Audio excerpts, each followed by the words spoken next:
Boa noite, pessoal. Começando mais uma live de quartas. O nosso espaço virtual do Centro Espírita Nair Montes de Castro, nosso celeiro de luz.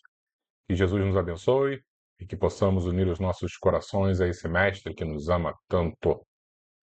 E hoje vamos dar prosseguimento a mais um capítulo do livro Nos Bastidores da Obsessão, livro psicografado por Divaldo Pereira Franco, nosso médium baiano, e ditado pelo espírito Manuel Filomeno de Miranda. O primeiro livro de uma série de muitos ótimos textos, grandes best-sellers, porque realmente essa dupla, assim como Divaldo e Joana de Ângeles, de alguma maneira modificou demais a vida dos espíritas. Nossa eterna gratidão a esses trabalhadores do Cristo. E hoje, como temos muitas páginas nesse capítulo, provavelmente a leitura vai ser um pouquinho mais dinâmica, com menos pausas para avaliações, né, análises, porque senão nós não vamos conseguir chegar ao final de uma hora e terminar o capítulo. Mas antes de iniciarmos, vamos dar aquela olhada para ver quem está aqui conosco.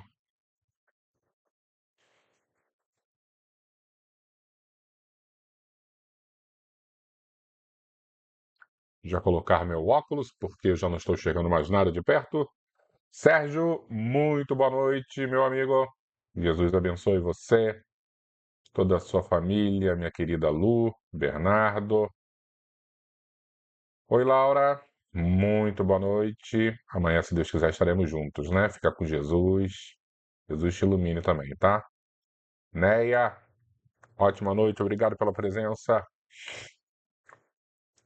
Jesus ilumine você, minha querida.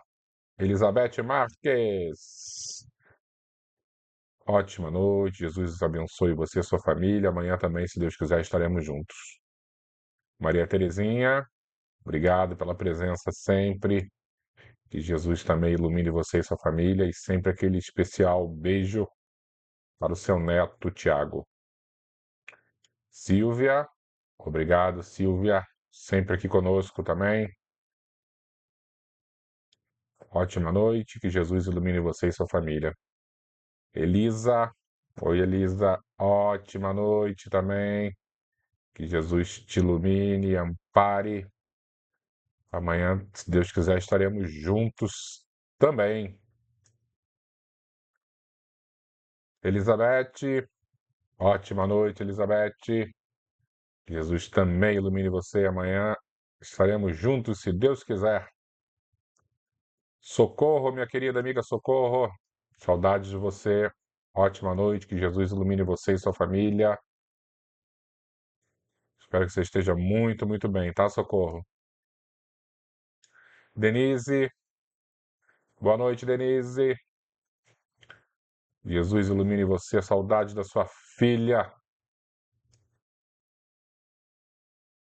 Albertinho, meu irmão Albertinho. Bem-vindo, que Jesus ilumine você, toda a sua família. Um beijo especial para Ângela.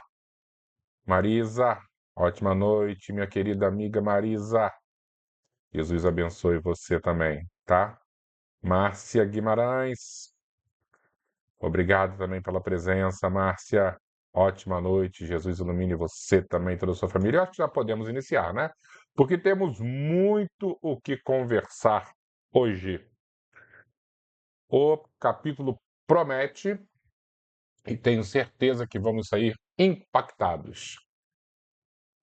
E antecipo, dando um pouquinho de spoiler, que teremos grandes eventos nesse capítulo e a gente vai se surpreender com a ousadia do mal e as técnicas, já que o livro é sobre, né, os bastidores da obsessão. Então, hoje nós vamos descobrir uma nova técnica dos espíritos obsessores. Mas não precisamos ficar com medo, porque, da mesma forma que existe uma força desorganizada, apesar de parecer muito organizada, mas uma força desorganizada para o mal, existe sim uma, uma direção, né, que Jesus nos apontou, que é a direção para o bem, e essa sim sublime, porque conta com o apoio das mentes mais iluminadas do universo. E é isso que nós temos que nos apegar, sabendo que estamos com Jesus e com Ele, com o nosso pastor, nada nos faltará. Vamos lá então iniciar a nossa leitura. Capítulo 8, Processos obsessivos. À medida que os serviços de socorro a Mariana prosseguiam, fazia-se indispensável remover as raízes profundas da obsessão, que, através das vinculações de Guilherme e Teofrastos, se tornaram mais complexas. Lembrando que Mariana é uma das personagens principais e ela, coitada, estava sendo vampirizada por Guilherme, que nesse momento foi atendido, está lá em sono e recuperação, mas Dr. Teofrastos, o líder máximo das trevas ali, onde as pessoas estão envolvidas, ele está a toda, né? Estando o lar do senhor Mateus, sob o assédio de entidades viciosas, outras, pertencentes ao clã Teofrastos, que mantinham estreito comércio com Marta. Marta é uma outra irmã, né? A filha mais velha. O movimento de desencarnados era muito expressivo, em atividade contínua e de resultados nefastos. Portadora de mediunidade com amplas possibilidades, Marta reencarnara ligada a comensais do eu, em que derrapara espontaneamente em existência pregressa. A Quinhoada, com os recursos psíquicos do intercâmbio espiritual, uma médium muito potente, deveria aplicar as forças de ordem paranormal ao serviço do bem e da caridade, de modo a auto-iluminar-se, iluminando, por sua vez, os que se lhe vinculavam pelos fortes liames das dívidas. Conquanto houvesse conhecido o serviço da mediunidade sublimada, sob as bênçãos de Jesus, a União Espírita Baiana preferira o círculo das baixas vibrações, em que se demorava, atendendo a vigorosa hipnose de entidades infelizes e impiedosas que lhe dominavam o campo mental amplamente afetado.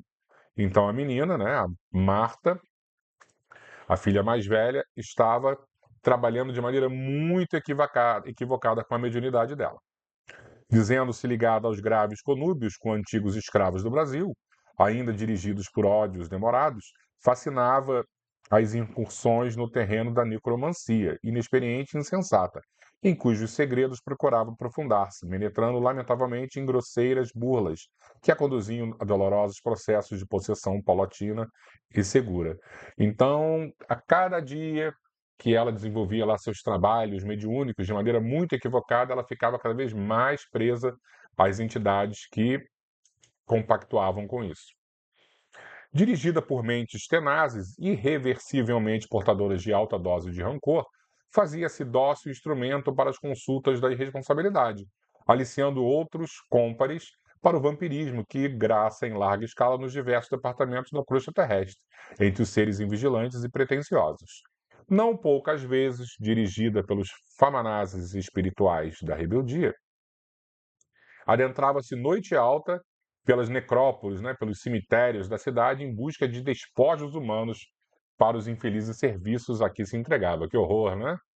Conduzindo de volta ao lar verdadeiras legiões de sofredores revoltados, que se lhe vinculavam em longo processo perturbador, de que no momento não se apercebia, fascinada como se encontrava pela própria sandice. Então ela trabalhava de maneira muito, muito, muito baixa no mundo da espiritualidade. As orações de Dona Rosa e Amália, né, Dona Rosa, a mãe, e Amália, a filha mais equilibrada, eram o único lume aceso no labirinto em que se debatiam as forças desencontradas ali operando em guerra de longo curso. Fica imaginando, né, Dona Rosa e Amália chegando em casa e ainda percebendo aquelas energias tão pesadas, né, que existiam, porque a família estava bem complicada ali, em que diz respeito às energias espirituais. O poder da oração e a vida de elevação santificante, no entanto, são capazes, embora a aparente fraqueza de que se revestem, de anular toda a treva, blindando a segurança blindando de segurança qualquer circunstância. Embora ignorando que fosse o seu ninho de sonhos doridos um reduto de espíritos desditosos, Dona Rosa sentia a exsudação psíquica, ela sentia, né, a energia toda dela saindo, né, que empestava o ambiente, reservando-se maior dose de confiança no pai, que amparava benigno, defendendo-a e aos outros membros da família dos miasmas dominantes na atmosfera do lar. Entidades afeiçoadas igualmente serventuárias do amor visitavam com frequência a família Soares, dispensando a todos socorro e assistência contínua, de modo a impedir que os sequazes da criminalidade ali dominassem em toda a extensão. Então era uma batalha do bem contra o mal dentro daquele lar, né? Não eram apenas os espíritos perturbados da esfera dos encarnados. Muitos perdulários buscavam os serviços de Marta, tentando. E aí são os encarnados que iam lá, né, buscando respostas e soluções para os problemas. Buscavam os serviços de Marta, tentando, através de conciliábulos com as mentes nefandas, resultados para mil aventuras a que se afeiçoavam no jogo ilusório das paixões terrenas. Eram pessoas que perderam objetos de estimação e esperavam encontrar. Quantos de nós, né, já não passamos por isso? Ah, queria tanto ir numa cartomante, tanto. Eu não estou julgando, né? Mas quantos de nós já não tivemos interesse, já fomos, já procuramos? A gente só não sabe do lado de lá quais são os espíritos que estão ditando, que estão cooperando, qual é o intuito, né? O que energia a gente está levando para casa, qual é o nosso interesse também tão mundano de conseguir as coisas. Então, isso é que sirva de lição para todos nós. Nos espíritos interessados caçadores de precisão, mulheres amadurecidas que não lobrigaram consociar-se e que desejavam transformar os espíritos em instrumentos dos seus desejos, esposas infelizes que sofriam a falência do matrimônio, recorrendo ao concurso de entidades mentirosas que lhes modificassem a paisagem doméstica, criaturas desempregadas que contavam com a solução para a aquisição de trabalho de remuneração expressiva, escravos do ódio que se acreditavam vitimados por este ou aquele adversário, solicitando revide e esforço imediato, mentes desvairadas, ancilosadas pelo vício, rogando solução para problemas complexos, enfim, tudo que de alguma forma nós já passamos. Você às vezes está com raiva de alguém, aí você procura fulano, beltrano, porque faz um trabalho para levar problema para o outro. A gente ouve isso o tempo inteiro acontecendo, né? Mais uma vez, não estamos julgando, mas sabendo que isso ocorre verdadeiramente na vida das pessoas. Atendidos num consultório reservado de Marta, que mantinha pequeno casebre para o seu infeliz comércio, muitas vezes, com quanta severidade de Dona Rosa, eram recebidos clientes no próprio lar, em cuja oportunidade apresentava receitas e exigia materiais para os trabalhos por meio dos quais informava resolver qualquer situação penosa, liberando-se de problemas os seus consulentes. Só faltava colocar em 3 dias, né? Trago fulano, beltrano em 3 dias, né? Isso a gente vê o tempo inteiro. Portadora de psicofonia sonambúlica atormentada, vidência e audiência dirigidas por cruéis verdugos desencarnados, a obsidiada vivia relacionada com espíritos ociosos que lhe prestavam informes seguros sobre os seus visitadores. Informações essas que surpreendiam agradavelmente quantos a buscavam, interesseiros e levianos. Aí você vê que ela, a médium, né, a menina, ela realmente tinha conexão com os espíritos. Então ela devia ouvir, devia ver e passar essas informações para aqueles que lá buscavam, né, a solução dos problemas. E as pessoas ficavam impressionadas. Nossa! Só que mediunidade não tem nada a ver com moralidade. Deveria ter, mas na prática não tem. Quantos médiuns aí utilizam da pior maneira possível o seu talento justamente para prejudicar os outros? Sempre ávidos de novidades, sem o interesse de conhecer a realidade da vida espiritual após a sepultura, as pessoas ainda hoje preferem da realidade espírita conhecer somente o que consideram fantástico e sobrenatural, teimando voluntariamente em permanecer no erro. Assim se quedavam fascinadas quando a sensitiva lhes explicava os diversos problemas, pormenorizando detalhes e apresentando soluções fáceis quanto mágicas para eles. É certo que os espíritos, conquanto perturbados em si mesmos, podem fazer incursões no terreno material e informar-se sobre muitas coisas do plano físico em que se demoram os homens, pois que a morte não lhes arrebatou a inteligência, nem lhes anulou o raciocínio. Então, às vezes, as pessoas chegavam lá, vinham soluções, né, vinham explicações completamente cabíveis, e aí as pessoas ficavam interessadas, acreditavam realmente na boa vontade dos espíritos, só que eles estavam também entrando em grandes armadilhas.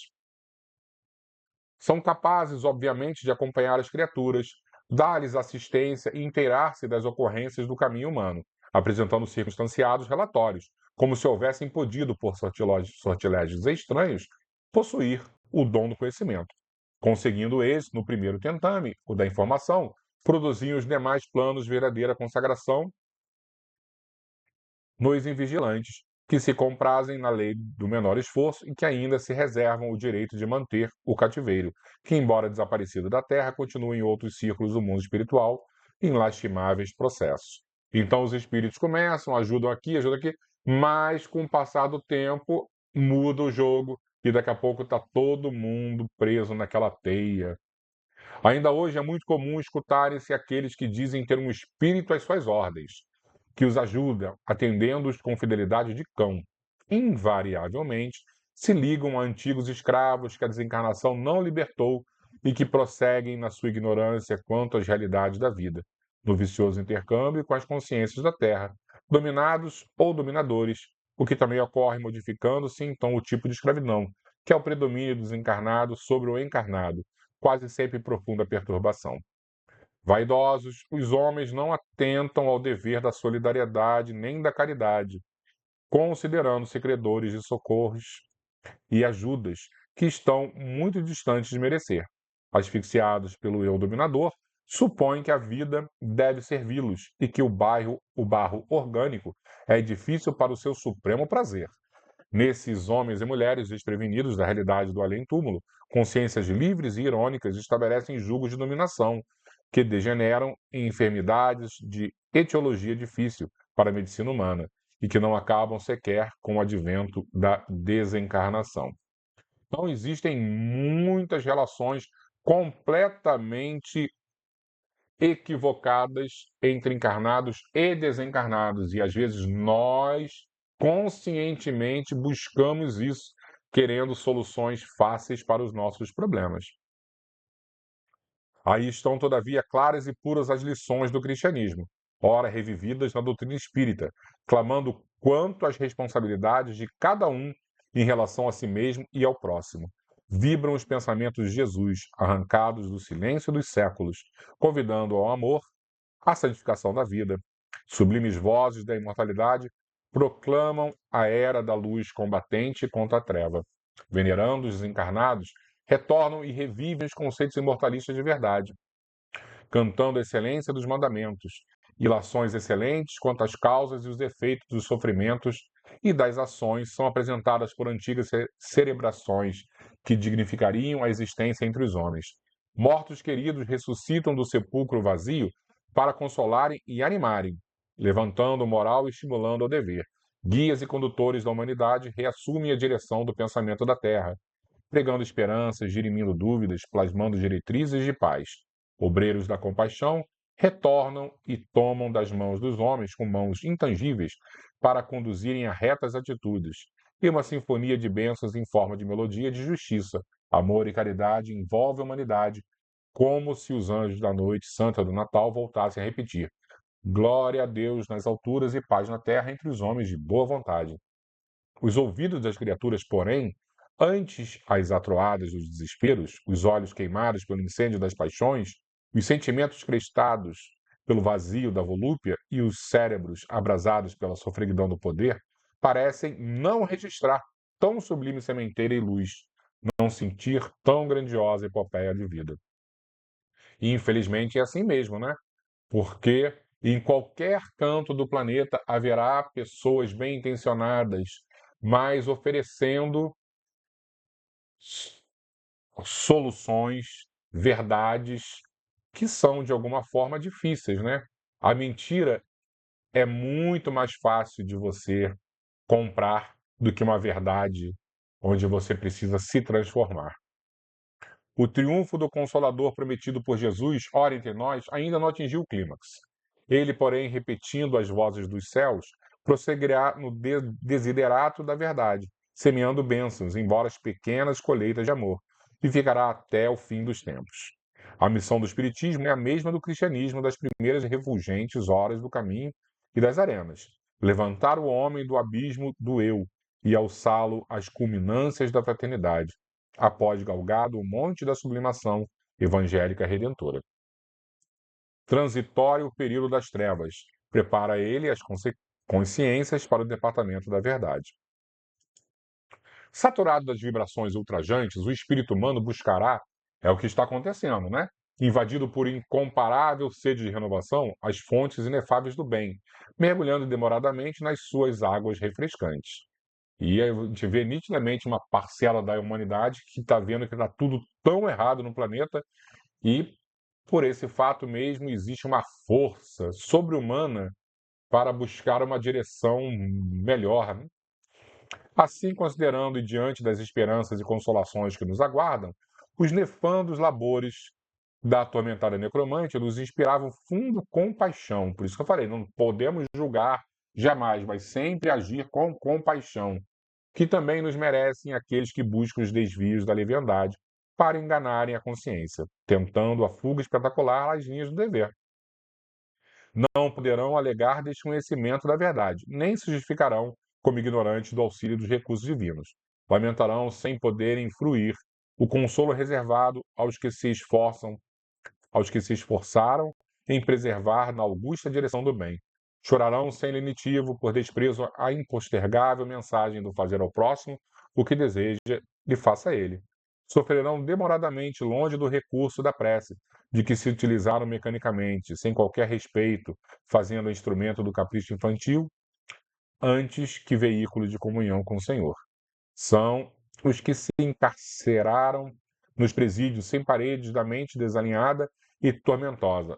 O tempo, porém, que de tudo se encarrega, cuidará dos sandeus com a mesma mestria que liberta os humildes, os pacificadores, os simples de coração, herdeiros da terra.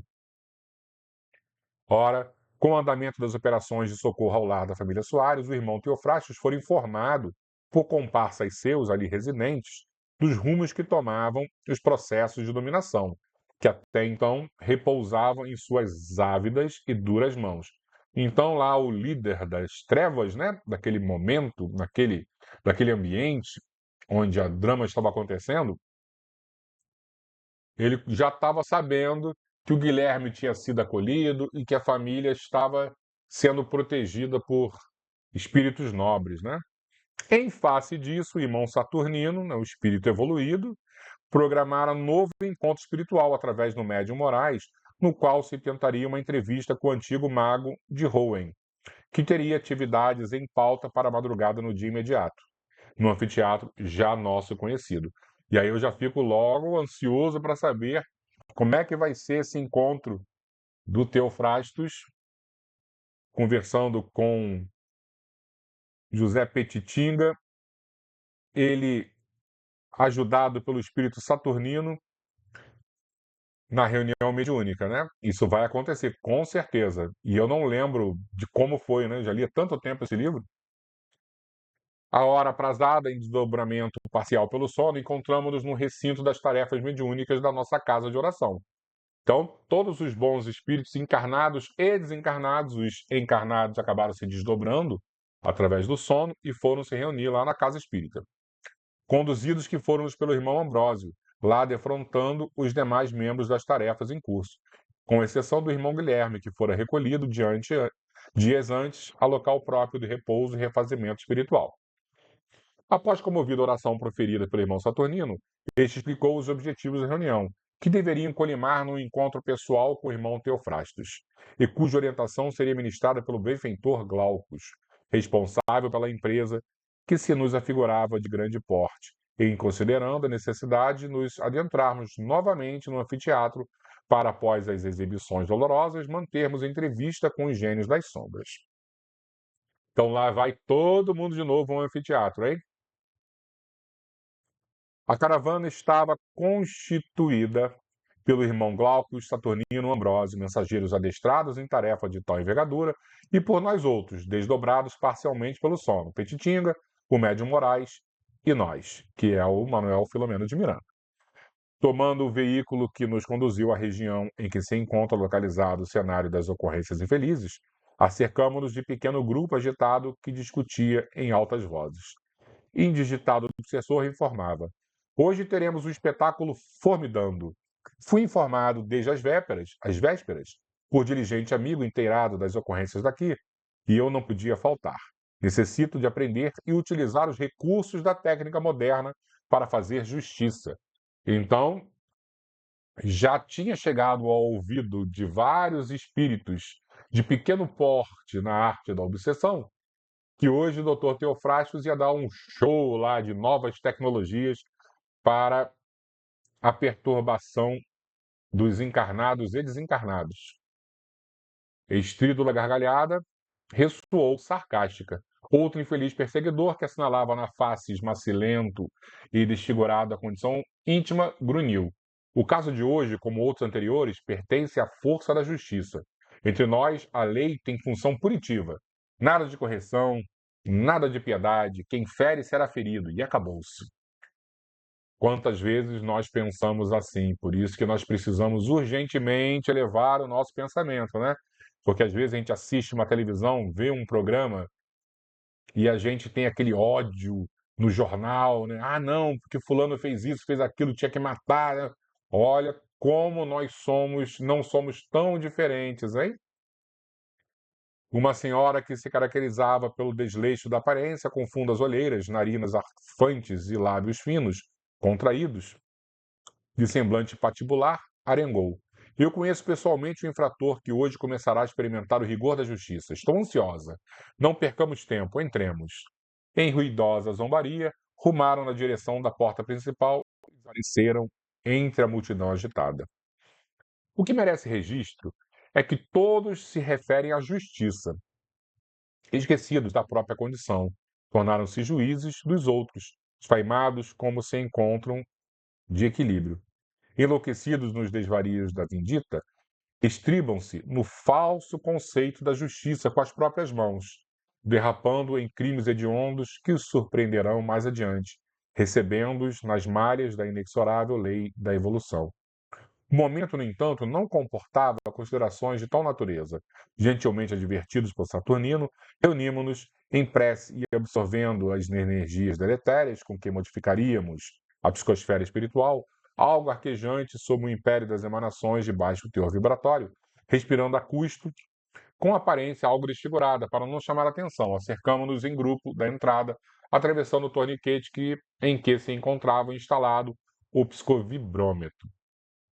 Lembrando, então, como tinha aquele detetor de espíritos evoluídos, eles tiveram que reduzir a forma perispiritual para entrar no anfiteatro e de maneira assim, sem chamar a atenção. O ambiente interno. Ai, meu Deus, caiu a internet. Vamos ver o que aconteceu. Para você que está assistindo pelo YouTube, um minutinho, daqui a pouco eu volto a ler, porque caiu aqui a conexão e eu vou tentar resolver isso, tá?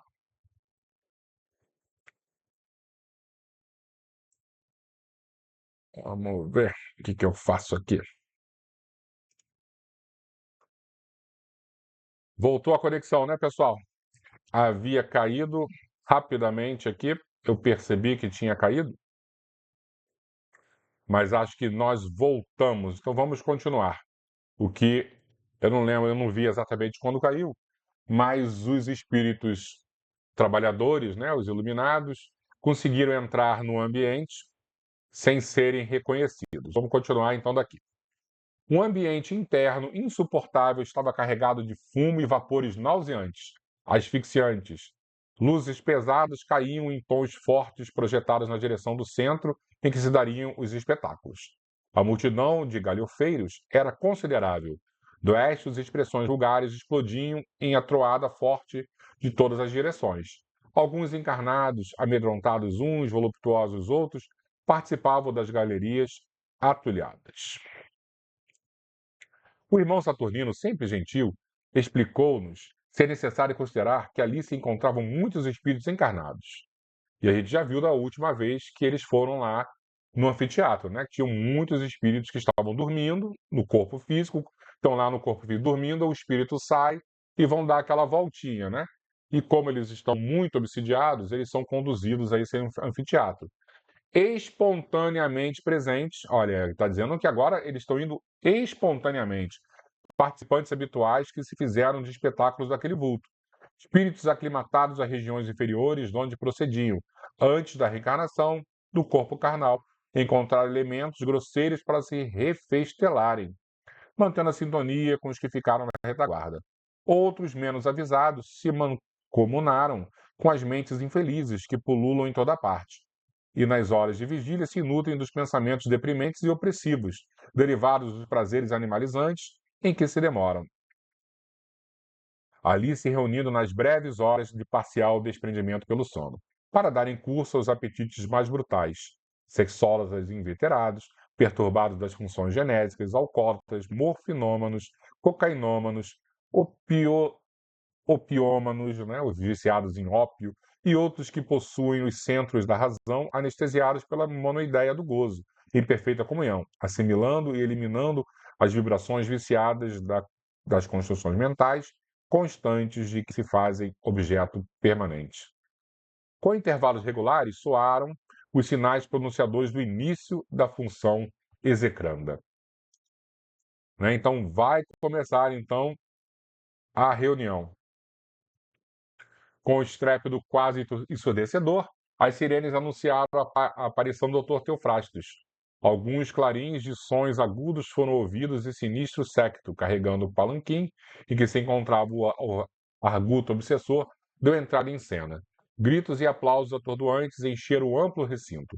Impassível como um poderoso rei da impiedade que visitasse larga colônia de súditos infelizes ou escravos repelentes, após o circuito em que a ovação parecia também a pulpos. A estranha mole que o acompanhava, em que apareciam alabardeiros sinistramente vestidos, parou, e o mago, tomando atitude estudada, abandonou a ridícula rede adornada e, com um olhar brilhante de águia, relanceou a visão por todos os recantos, desafiadoramente, sentando-se em cadeira de alto espaldar, como se for um trono em posição central, donde poderia dirigir o cerimonial. Silêncio tumular se abateu sobre o anfiteatro. Todo mundo devia estar realmente ou com muito medo, né? Ou com muita expectativa para esse momento. Ridículo mestre de cerimônias, mais parecido aos antigos bufos das cortes, de rosto duro e encovado, tomou de pequeno microfone e começou a falar. A voz roufenha era um arremedo de discurso laudatório à figura do Dr. Teofrastos. Este é o nosso representante da justiça, disse em outras considerações, nos círculos em que nos encontramos. É claro que ele não detém toda a justiça. É serventuário zeloso dos bens da vida, que não podem ser dilapidados impunemente pelos defraudadores da verdade.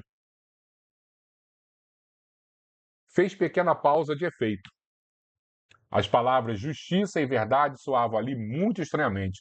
Pareciam proferidas com o objetivo único de criarem pânico nas mentes desavisadas, colhidas pela consciência íntima, que realmente ninguém consegue anestesiar indefinidamente.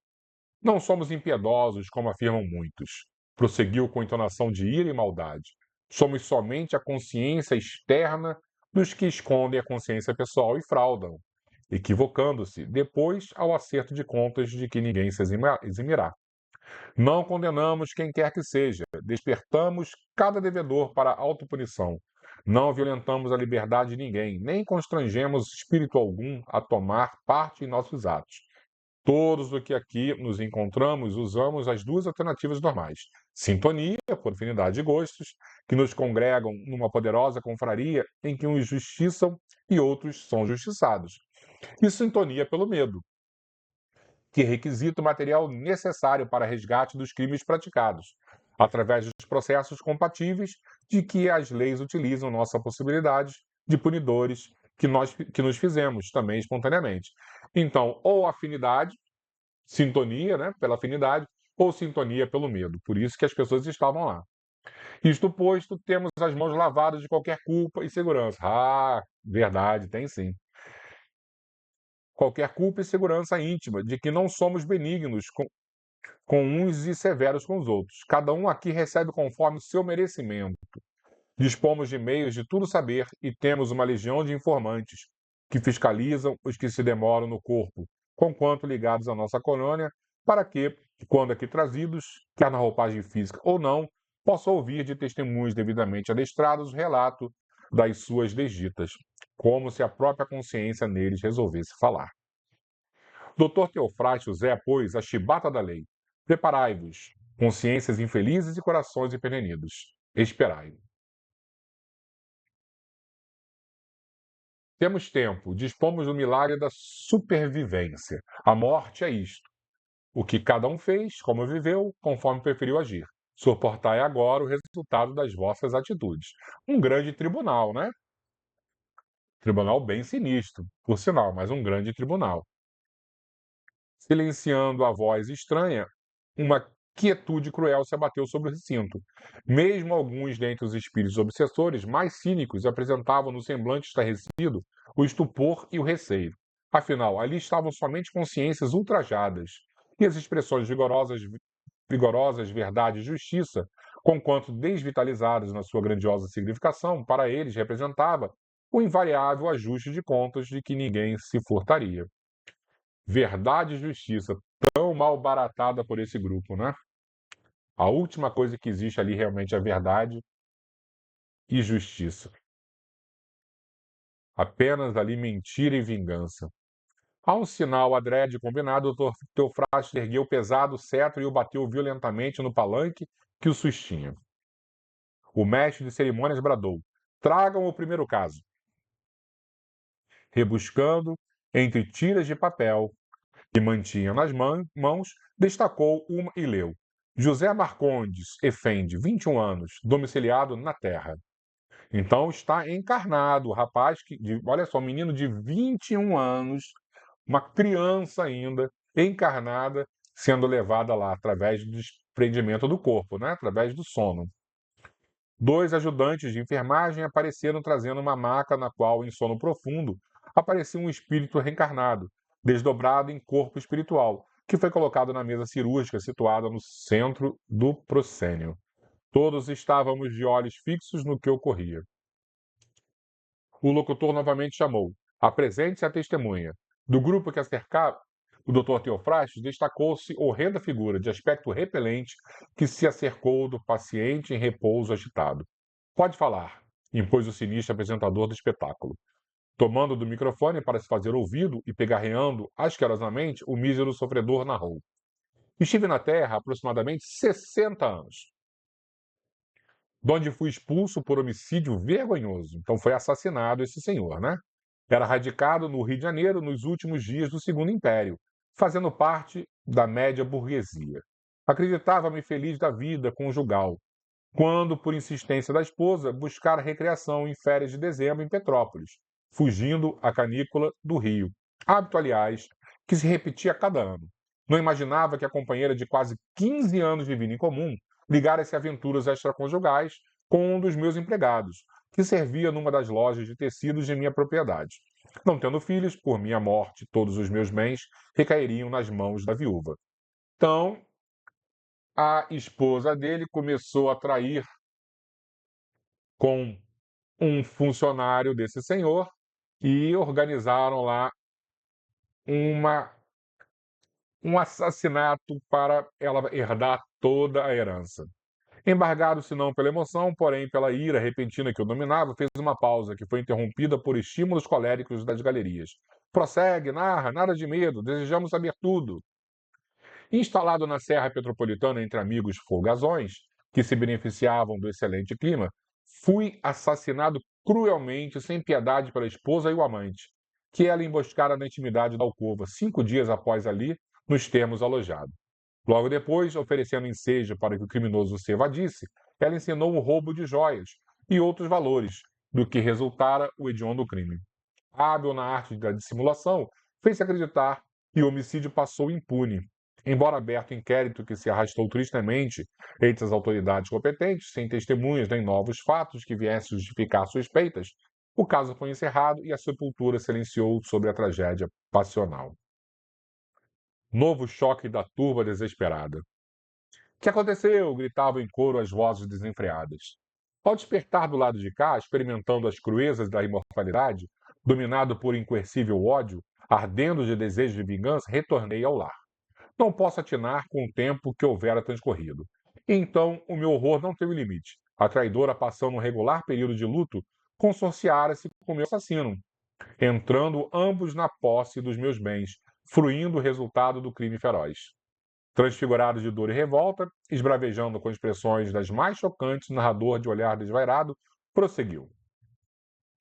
O desespero foi-me fulminante. Tive a impressão de morrer outra vez.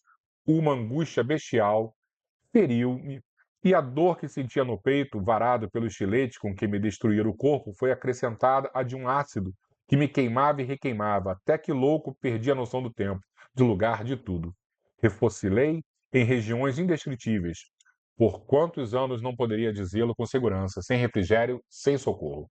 Há poucos anos senti uma força que me arrancou do inferno, e que me demorava e subitamente recobrei alguma lucidez, descobrindo-me diante de um jovem de cerca de 10 anos, uma criança. Né? Então ele, de alguma forma, saiu lá do inferno que ele estava vivendo e apareceu do lado de um jovenzinho de 10 anos, um menino, por quem de imediato nutri incomparável horror. Elos poderosos me atavam ao estranho corpo juvenil e, vinculado ao lar em que ele vivia, comecei a compreender que aquele corpo, por sortilégio demoníaco que me escapava, ocultava a adúltera, agora revestida de forma nova, como que mascarada para continuar a fugir à sanção que merecia. Então a viúva de outrora reencarnou, agora era um menino, e ele não conseguia entender, mas ele percebia que aquela viúva dele agora era aquele garoto.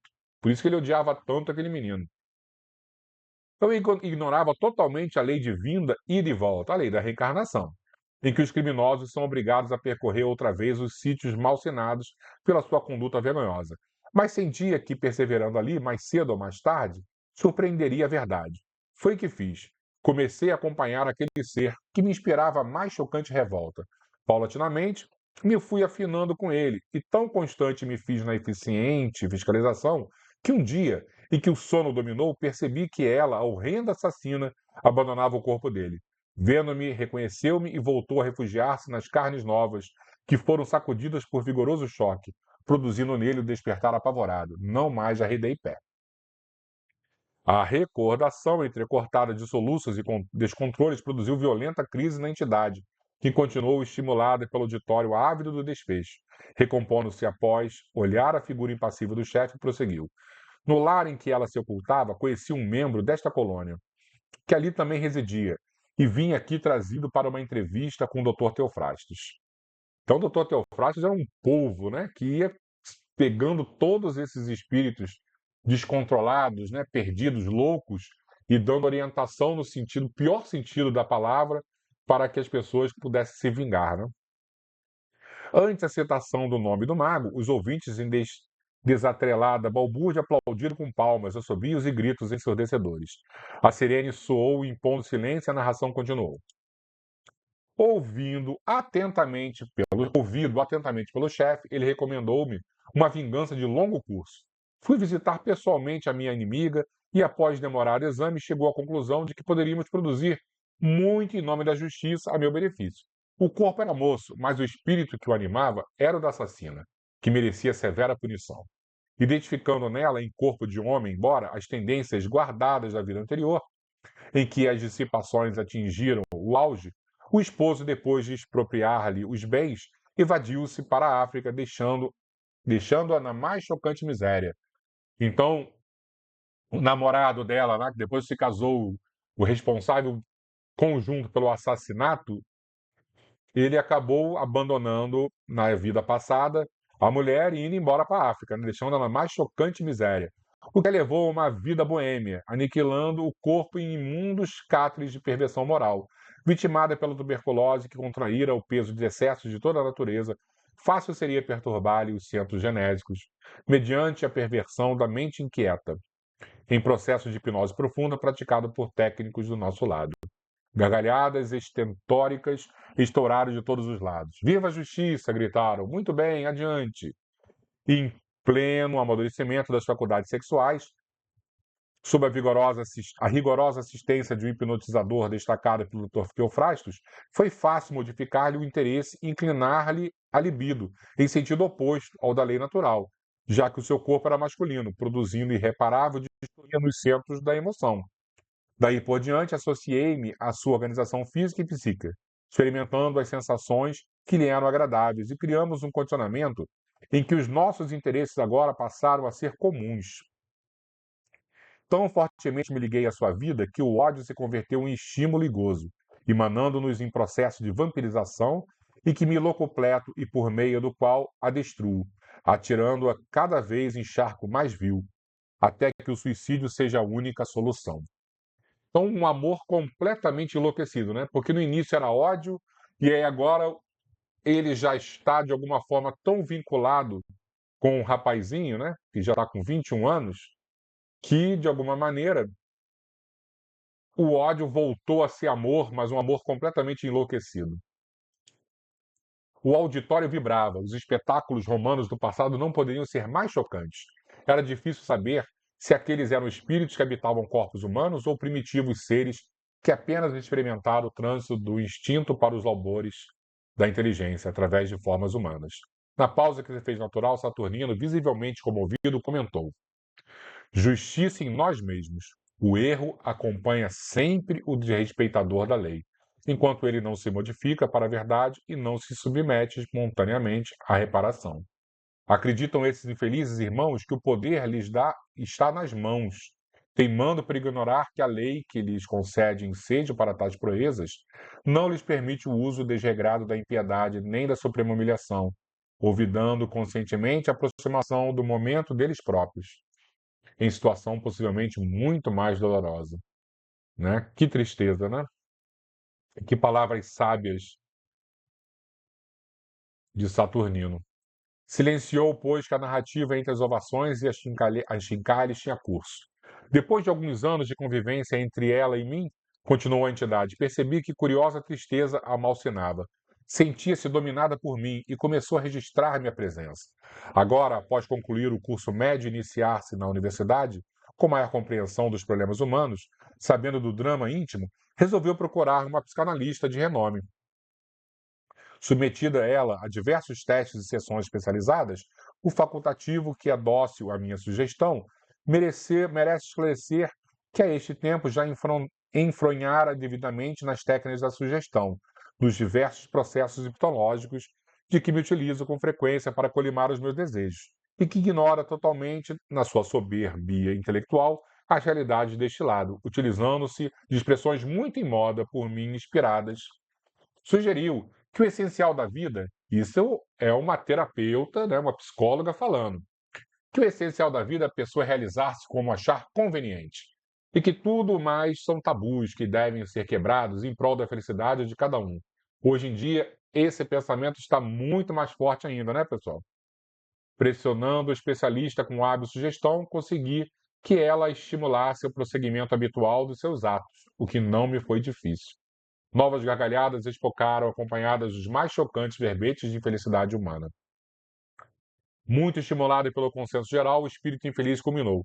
Quando já me supunha dono absoluto da situação, alguém aconselhou a procurar sessões espíritas, pois que isto poderia bem ser uma obsessão.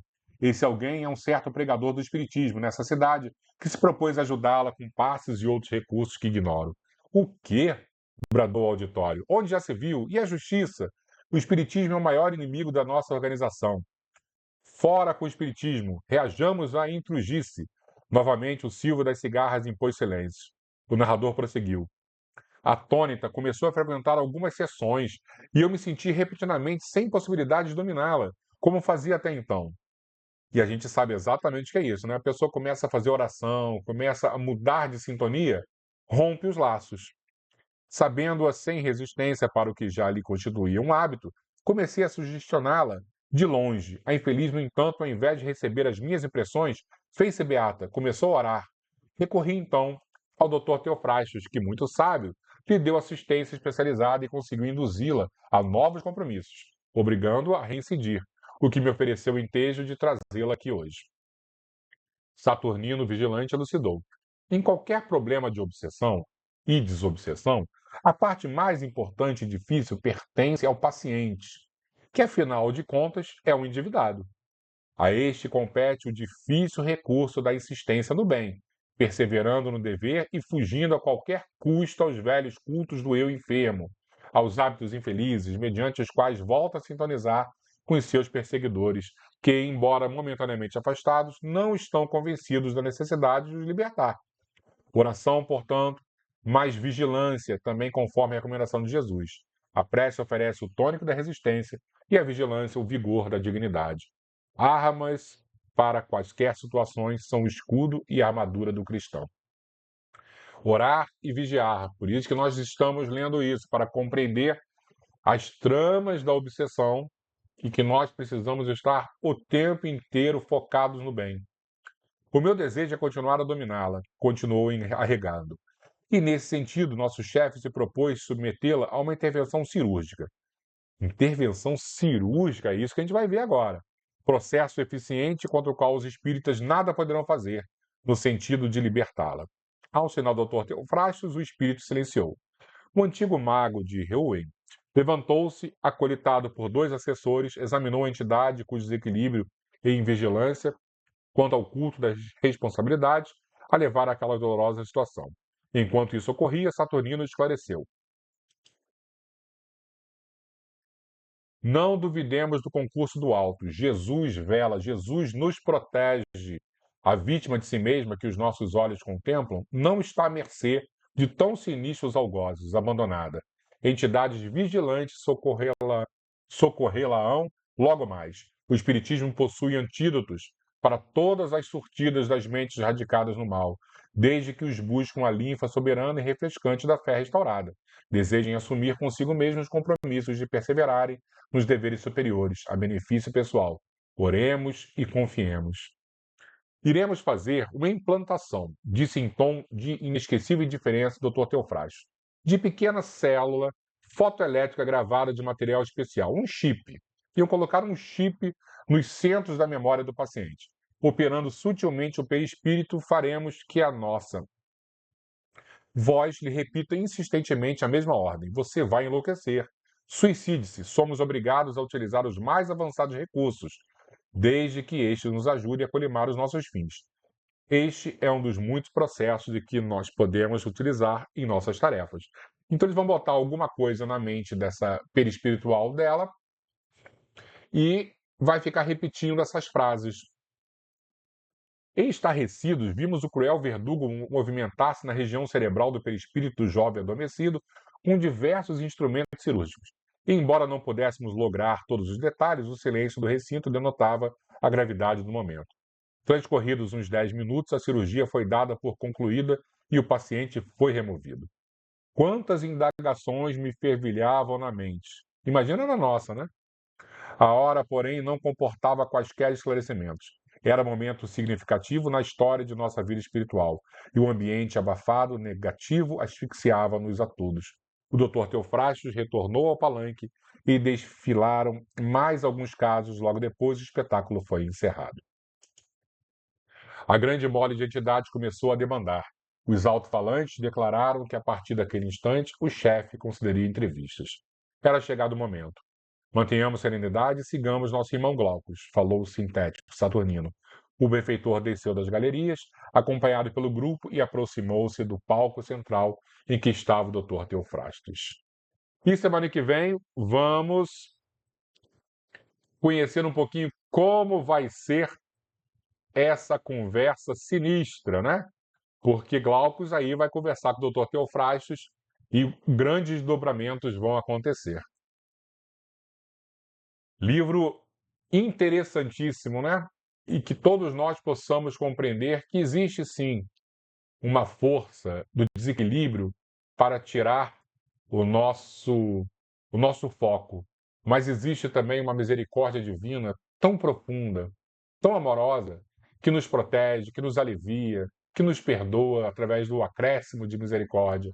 Então, tenhamos fé, tenhamos coragem, que a oração e a vigilância são um grande remédio para as nossas almas. E é por isso que nós vamos agora fazer a nossa prece final, lembrando o nosso copinho d'água, justamente para agradecer esses momentos que estamos aqui em conjunto. Vamos lá, pessoal.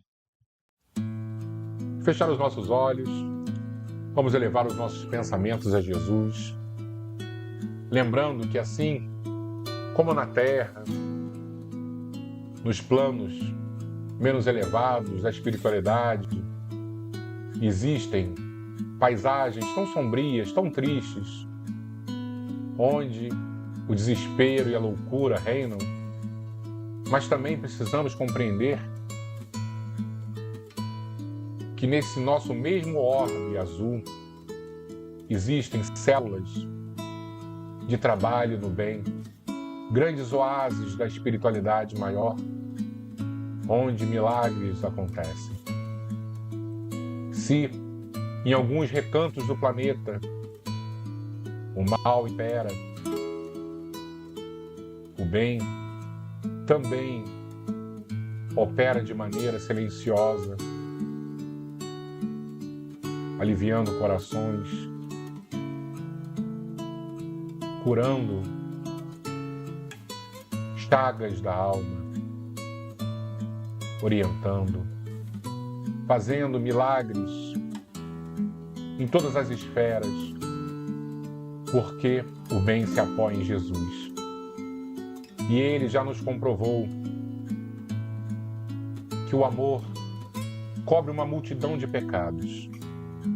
Se o nosso passado, em diversos momentos, foram delituosos, temos que compreender que o perdão oferecido por Jesus também recai nas nossas existências. Que as oportunidades de trabalho no bem aliviam o peso das nossas consciências.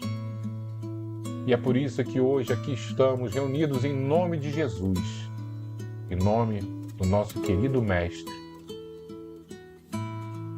Em primeiro lugar, agradecendo as oportunidades que Ele nos oferece, mas também pedindo porque, através do desejo, o desejo sincero, abre uma conexão entre o mundo físico e o plano espiritual. Assim, Mestre, te rogamos, auxilia-nos, protege-nos, ampara-nos. Sabemos das dificuldades de estarmos reencarnados, principalmente nesse período, mas também reconhecemos a grande oportunidade de caminhar de maneira digna no meio deste vendaval. Obrigado, Senhor, que possamos receber e guardar a Tua visita em nossos lares. Assim seja, Mestre.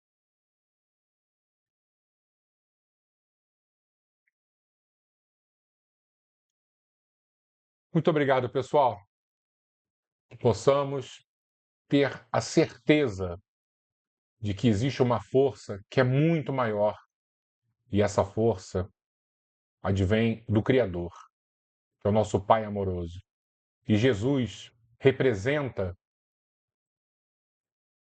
esse amor infinito que é Deus aqui no nosso planeta.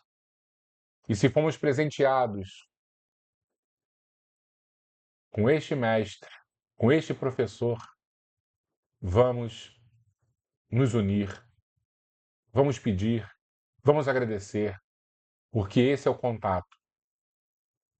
Essa é a sintonia que ele nos oferece e que ele nos de alguma forma, fica grato quando buscamos. Até semana que vem e que nossos corações possam estar unidos a Jesus, a sua Sagrada Mãe e, acima de tudo, a Deus Pai. Obrigado a todos. Até semana que vem, pessoal. Ótima noite.